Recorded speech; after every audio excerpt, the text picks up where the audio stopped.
nasa MMK, bit ko yung dalawa kong maleta. Parang bundok lang yung nakikita mo, te.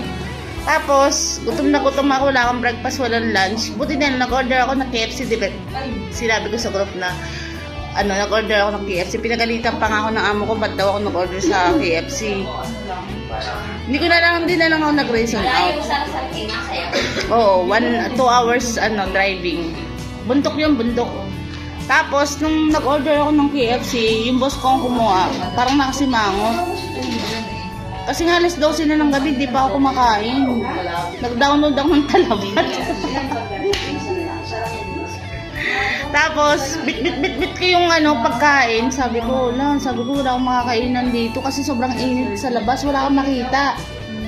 Buti na lang may kabayan na, halika dito kabayan, kain ka. Parang sabi ko, parang siguro nakita niya naghahanap ako mauupuan. Tapos gutom pa ako, ang init-init.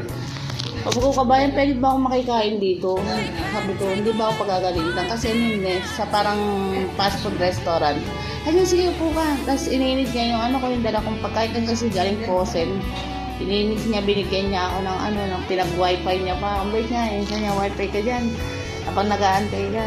Tapos sabi niya, gusto mo ng tubig? Gusto mo ng Tapos yun, sinteng, kinapalan ko na rin mukha ko. Sabi ko, pwede ba ako mag-apply sa HR nyo ng trabaho? Kasi wala akong trabaho. Kanya, na lang, parang inano ko na lang. Gawa naman siya.